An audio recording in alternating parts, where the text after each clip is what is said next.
샬롬, 말씀 읽어주는 김기용 목사입니다. 오늘도 기대하는 마음과 사모하는 마음을 가지고 하나님의 말씀 함께 읽겠습니다. 창세기 41장 17절부터 36절까지의 말씀입니다.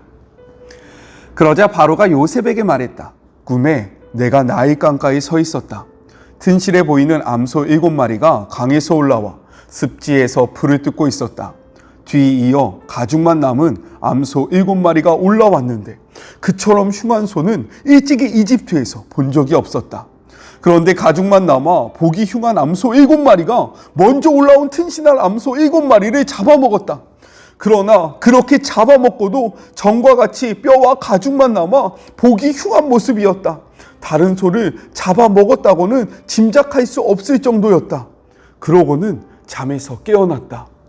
두 번째 꿈에 보니 줄기 하나에서 튼실하고 잘 여문 이삭 7이 자라나고 뒤이어 쭈글쭈글하고 야위고 동풍에 바싹 마른 이삭 7이 자라났다. 그러더니 그 야윈 이삭들이 알찬 이삭들을 삼켜버렸다. 내가 이 모든 꿈을 마술사들에게 이야기했지만 그들은 그 뜻을 해석하지 못했다. 요셉이 바로에게 말했다. 왕의 두 꿈은 모두 같은 것을 의미합니다. 하나님께서 친히 하시려는 일을 왕께 알려주신 것입니다. 튼튼한 암소 7마리는 7해를 뜻하고 튼실한 이삭 7도 7해를 뜻합니다. 그 둘은 같은 꿈입니다. 뒤이어 올라온 병들고 흉한 암소 7마리도 7해를 뜻하고 야위고 동풍에 바싹 마른 이삭 7도 마찬가지입니다. 그것들은 모두 7년 흉년을 의미합니다. 그 의미는 앞서 말씀드린 것과 같이 하나님께서 친히 하시려는 일을 왕께 알려드린 것입니다. 앞으로 7해 동안은 이집트 전역에 큰 풍년이 들 것입니다. 그러나 그 뒤에 이어지는 7해 동안은 흉년이 닥쳐 이집트 전역에 들었던 풍년의 흔적을 말끔히 지워버릴 것입니다. 그 흉년으로 인해 나라가 텅 비고 전에 들었던 큰 풍년의 흔적조차 사라지고 말 것입니다. 기근이 온 나라를 휩쓸 것입니다. 왕께서 같은 꿈을 2번이나 꾸신 것은 하나님께서 이 일을 행하시기로, 그것도 속히 행하시기로 결정하셨다는 뜻입니다. 그러니 왕께서는 지혜롭고 경험 많은 사람을 찾으셔서 그에게 나라를 맡겨 관리하게 하는 것이 좋겠습니다. 그런 다음 관독관들을 임명하셔서 풍년이 드는 7해 동안 이집트 전역을 감독하게 하십시오. 그들에게 앞으로 풍년이 드는 동안 생산되는 온갖 식량을 거두어 들여 왕의 권한으로 곡식을 비축하게 하고 각 성읍에 보관하여 장차 식량으로 삼게 하십시오. 이 곡식을 저장해 두셔야 앞으로 이집트에 닥칠 7년 흉년 동안 활용할 수 있을 것입니다. 그렇게 해야 이 나라가 흉년으로 망하지 않을 것입니다. 이것은 하나님의 말씀입니다. 우리가 코로나 때문에 함께 모여서 예배하지는 못하지만 각자의 처소에서 삶의 자리에서 하나님과 대면하시는 그러한 복된 주일 보내셨죠. 이 영상을 찍고 있는 오늘은 금요일인데 제가 이 영상을 찍기 전에 기상청에 들어가서 일기예보를 봤어요. 이 영상이 틀어지는 월요일 날 제10호 태풍 하이선의 경로가요, 우리 한반도를 정중앙으로 이렇게 가로지르고 있었거든요. 간절히 소망하는 것은 월요일 날 그 태풍의 경로가 바뀌어져서요, 정말로 이 땅에 더 이상 비로 인해서, 바람으로 인해서 피해받는 자들이 없기를 간절히 소망하면서 이 영상을 찍습니다. 만약에 그렇게 하지 않으실지라도 우리의 마음이 무너지지 않고 정말로 다시금 주님을 바라보시는 그런 복된 시간들이 되셨으면 좋겠고, 믿는 우리가 어떻게 그들을 도울 수 있을지 고민하시는 그런 하루가 되셨으면 좋겠습니다. 자, 오늘의 본문을 함께 나누기 앞서서요, 토요일과 주일의 이야기를 잠깐만 하고 넘어갈게요. 토요일 본문은 창세기 40장 1절부터 23절입니다.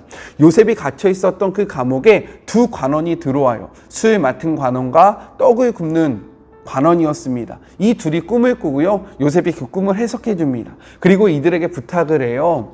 어떤 부탁입니까? 이 꿈대로 이루어진다면 자신을 잊지 말아달라라고 이야기하는 것이 바로 토요일의 본문이었고요. 주일날 본문은 41장 1절부터 16절로 요셉의 꿈의 그 해몽대로 복직을 한 그 술 맡은 관원장이 요셉을 까마득하게 잊습니다. 어느 정도 있냐면 만 2년 동안 그 요셉을 잊어요. 와, 진짜 요셉이 얼마나 화가 났을까요? 얼마나 억울했을까요? 그 시간이 지나고요. 바로가 꿈을 꿉니다. 근데 이 꿈을 해석할 자가 아무도 없는 거예요. 이 상황을 알았던 술 맡은 관원이요. 그때 요셉을 생각합니다. 그리고요, 요셉을 불러내요. 이것이 바로 주일날의 본문이었다라는 거예요. 자, 그리고 이어지는 오늘의 본문에 같이 한번 묵상해 볼까요? 오늘 본문은 내용상 두 부분으로 나눠서 생각해 볼 수 있습니다. 먼저는 17절부터 24절로 꿈을 설명하는 바로예요. 자신이 꾼 꿈을 다른 사람에게 이야기했다가 이것에 대한 명쾌한 답을 얻지 못했던 그 바로가 초조합니다. 초조해진 바로는요, 술 맡은 관원에게 요셉의 이야기를 듣고 요셉을 급히 불러내요. 요셉을 보자마자 이가 자신이 꿈꾼 이야기를 막 쏟아내기 시작합니다. 꿈은 두 가지지만 한 가지예요. 결국에는 어떠한 꿈의 이야기를 하냐, 살찐 그러한 암소가 7마리의 암소가 올라왔고 삐쩍 마른 7마리의 암소가 일어났는데 이 삐쩍 마른 소가 살찐 소를 잡아먹는 거죠. 그럼에도 불구하고 이가 살찐 소를 잡아먹은 티가 안 난다라는 것이 첫 번째 꿈이고요. 다시금 이가 꿈을 꿨는데 한 줄기에서 굉장히 알곡들이 꽉 찬 그런 이삭이 나오고 동품에 바짝 마른 이삭들이 있는데 이 이삭들이 또 살찐 이삭들을 잡아먹는 거죠. 이러한 꿈을 꿨습니다. 우리가 여기서 생각해 봐야 할 점이 있는데요. 그것이 무엇이냐면 바로의 위치인 거예요. 바로는 이집트의 왕이었어요. 이집트의 왕은요, 단순한 인간이 아닙니다. 이집트의 왕은 태양의 아들이라고 이야기해서 그를 신이라고 생각했고요, 신격화해서 섬겼다라는 거예요. 그런데 오늘 이러한 바로가 무엇이라고 이야기합니까? 24절 후반절에 보면요, 개역개정입니다. 이렇게 이야기합니다. 내가 그 꿈을 점술가에게 말하였으나 그것을 내게 풀이해 주는 자가 없었느니라 라고 이야기해요. 바로가 지금 매우 조급함을 이야기하고 있는 거예요. 자신이 매우 불안해하고 있다는 거죠. 자, 그런데 바로는요, 신인 거예요. 많은 사람들 앞에서 바로는 신이었습니다. 이 신이 지금 불안해하고 조급해하고 있는 거죠. 그리고 심지어 신이었던 이러한 존재가 저기 죄수였던 사람에게 자신의 꿈을 해석해달라고 부탁을 하고 있는 거죠.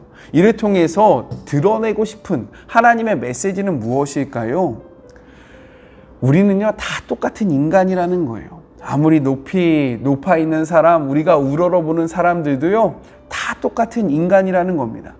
불안해하고 초조해하고 자신의 앞길을 알 수 없는 그러한 인간이라는 것을 보여주는 거예요. 누구를 통해서요? 바로를 통해서요. 그렇기 때문에 우리에게 필요한 것은 무엇이냐? 부와 명예, 그리고 우리의 높아짐이 아니라 하나님이라는 거죠. 하나님이 있을 때만 우리의 삶이 평안할 수 있는 거예요. 하나님이 있을 때에만 우리가 우리의 앞길을 알 수 있다는 것을 드러내주는 단락이 바로 이 첫 번째 단락인 것입니다. 그렇기에 하나님의 소유하시는 그런 복된 하루가 되시길 주님의 이름으로 축복합니다. 자, 두 번째 단락을 한번 볼까요? 25절부터 36절로 꿈을 해몽하는 요셉이에요. 자, 25절의 말씀을 메시지 성경으로 같이 한번 읽어볼까요? 요셉이 바로에게 말했다. 왕의 두 꿈은 모두 같은 것을 의미합니다. 하나님께서 친히 하시려는 일을 왕께 알려주신 것입니다 라고 이야기하면서요, 이어서 그 꿈을 해석합니다. 네 가지로 요약할 수 있어요. 첫 번째는 무엇이냐면 이 두 꿈은 하나의 꿈이라는 거죠. 두 번째, 7마리 소와 7 이삭은 7년을 상징한다라는 거예요. 세 번째, 7년의 풍년 후에 7년의 흉년이 올 것이다 라고 이야기하고 있고요. 마지막 네 번째, 두 번의 꿈은 그 일을 분명하게 이루실 것을 뜻한다 라고 이야기하고 있는 거예요.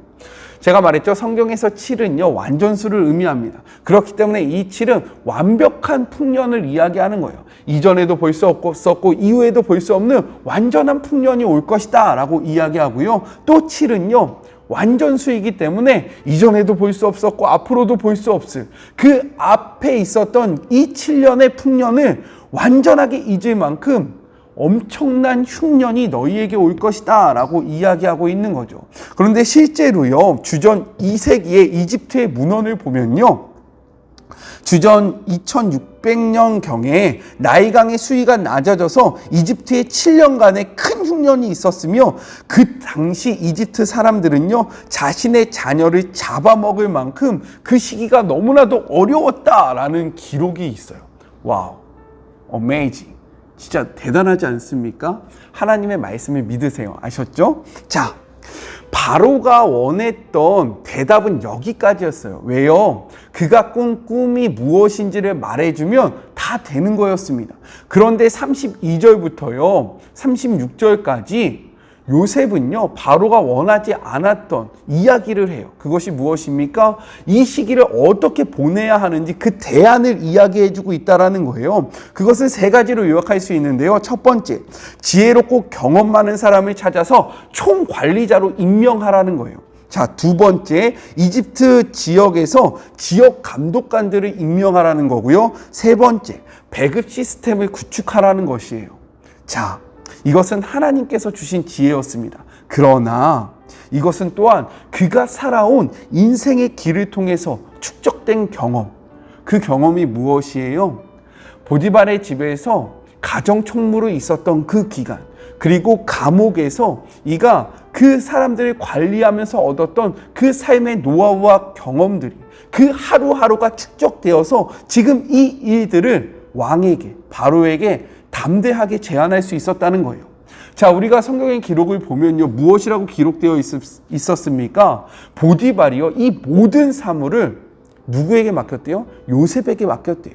요셉은요, 지금 바로에게 했던 것처럼 그 가정의 일을 어떻게 다스려야 할지 고민했고요. 그리고 그것들에 대해서 보디발에게 조언했습니다. 이렇게 하시는 것이 좋을 것 같습니다. 이렇게 하시는 것이 좋을 것 같습니다. 그러니까요, 집 안이던 집 밖이던 그 모든 집안이 풍성해졌다라고 성경이 기록하잖아요. 또요, 그가 감옥에 갇혔을 때 간수장과 친하게 해주신 것은 하나님이었습니다. 하지만 그러고 나서요, 이의 삶의 성실함, 이 간수는요, 이 죄수는요, 지금 이러한 문제가 있는 것 같아요. 저 죄수는요, 이러한 문제가 있으니까 이렇게 해주시면 좋지 않겠습니까? 이러한 하루하루가 쌓여서 지금 요셉을 만들었다는 거예요. 그렇게 우리가 이것을 통해서 무엇을 생각해 봐야 합니까? 하나님이 우리에게 선물하신 오늘이 너무나도 중요하다는 거예요. 왜요? 우리는요, 어떠한 성공한 인물을 보면 저 사람은 참 운이 좋았어. 아니야, 저 사람은 진짜 와, 어떻게 저렇게 타고났어 라고 이야기하지만 그렇지 않다라는 거예요. 그 일들은요, 단순간에 뿅 하고 이루어진 것이 아니라, 아무것도 없었는데 갑자기 짠 하고 나타난 것이 아니라 그들의 하루하루를 통해서 이러한 경험들이 축적되어서 우리의 인생을 만들고요, 우리의 삶을 이루어 간다라는 거죠. 오늘의 삶을 어떻게 살아가고 계십니까? 진짜 나는 왜 이러한 삶을 살아야 돼? 왜 나의 앞길은 열리지 않는 거야? 이렇게 불평불만을 하면서요, 정말로 불성실하게 그냥 대충 오늘을 살고 있지 않아요? 만약에 요셉이 그러한 삶을 살았으면 오늘 이러한 일을 이야기할 수 있겠습니까? 아니요, 절대로 할 수 없다라는 거예요.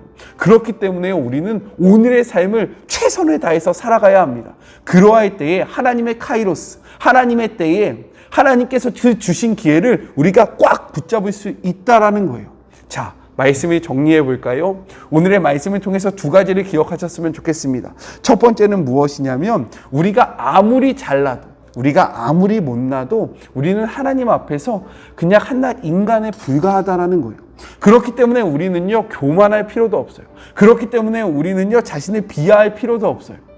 우리에게 중요한 것은 우리의 높고 낮음이 아니라 하나님과의 동행의 여부에 있다는 것을 꼭 기억하시고 하나님께 붙어 계시는 그런 복된 하루가 되셨으면 좋겠습니다. 두 번째는 오늘을 충실하게 살아가야 된다는 거예요. 우리의 인생은 하루아침에 바뀌어지는 게 아니에요. 오늘의 하루가 쌓여서 우리의 인생을 만들어가는 겁니다. 하나님께서 우리에게 기회를 주셨는데 그 기회를 잡지 못할 수도 있어요. 왜요? 우리가 준비되어 있지 않으면 이런 거예요. 내가 열방의 선교사가 되겠다라는 그러한 꿈을 품었으면 오늘 열심히 언어 공부를 해야 합니다. 내가 오늘 언어 공부를 열심히 해야 하나님께서 나를 사용하실 때에 내가 열방에 가서 거침없이 하나님의 메시지를 선포할 수 있는 거예요.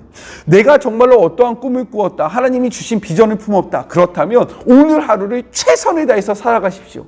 이 하루하루가 쌓여서요, 하나님의 때에, 하나님의 방법을 우리에게 주실 때에, 하나님이 우리의 문을 열어주실 때에 그 길을 걸어갈 수 있다는 것을 꼭 기억하시는 복된 하루 되세요. 우리 같이 기도할까요? 하나님 감사합니다. 요셉의 삶을 통해서요, 우리에게 주시는 메시지가 있음에 감사합니다. 하나님, 우리는 하나님 앞에 한낱 인간에 불과합니다. 우리의 앞길을 우리의 뜻으로 움직일 수 없는 그러한 인간입니다. 하나님, 우리가 이 사실을 깨닫고요, 하나님 앞에서 겸손하며 하나님을 소유하고 하나님을 붙잡는 그런 복된 하루가 되게 하여 주시옵소서. 또한 하나님 아버지시여, 주 여호와 앞에 기도합니다. 우리가 오늘의 하루를 최선을 다해서 살아가기를 소망합니다. 오늘의 하루하루가 쌓여서 우리의 인생을 만들고 하나님의 카이로스의 때에 우리가 하나님 앞에 빛나도록 사용받을 수 있다는 사실을 기억하며 오늘의 하루를 소중하게 여기는 주의 모든 자녀들이 되게 하여 주시옵소서. 마지막으로 간절히 바라고 기도하는 것은 하나님, 더 이상의 피해가 없기를 원합니다. 마음이 무너져 있는 자들, 정말로 희망이 보이지 않는 자들에게 더 이상 어려움이 없기를 주님의 이름으로 축복하오니 하나님, 보호하여 주시고 지켜주시고 하나님께서 함께하여 주시옵소서. 만약에 그리 아니하실지라도 우리의 마음이 낭만되지 않도록 도와여 주시고 우리의 심령이 무너지지 아니할 수 있도록 다시금 일어날 수 있도록 하나님의 말씀을 소유함으로 우리가 다시금 하나님을 바라봄으로 이 어려운 상황에 주저앉는 것이 아니라 이 상황 위를 걸어가는 주의 모든 자녀들이 될 수 있도록 주님 축복하여 주시옵소서. 더 이상의 피해가 없기를 간절히 바라며 무엇보다도 우리의 마음이 무너지지 않기를 소망하며 예수님의 이름으로 기도드립니다. 아멘. 하나님 사랑과 이웃 사랑이 하나님의 뜻입니다. 우리가 어떻게 지금 이 상황 속에서 하나님의 사랑을 이웃들에게 전할 수 있을지를 고민하시는 그런 복된 하루 되시고요. 오늘 하루를 최선을 다해서 살아가시길 주님의 이름으로 축복합니다. 저는요, 또 내일 만나도록 할게요. 사랑하고 주님의 이름으로 축복합니다. 우리 내일 만나요. 안녕.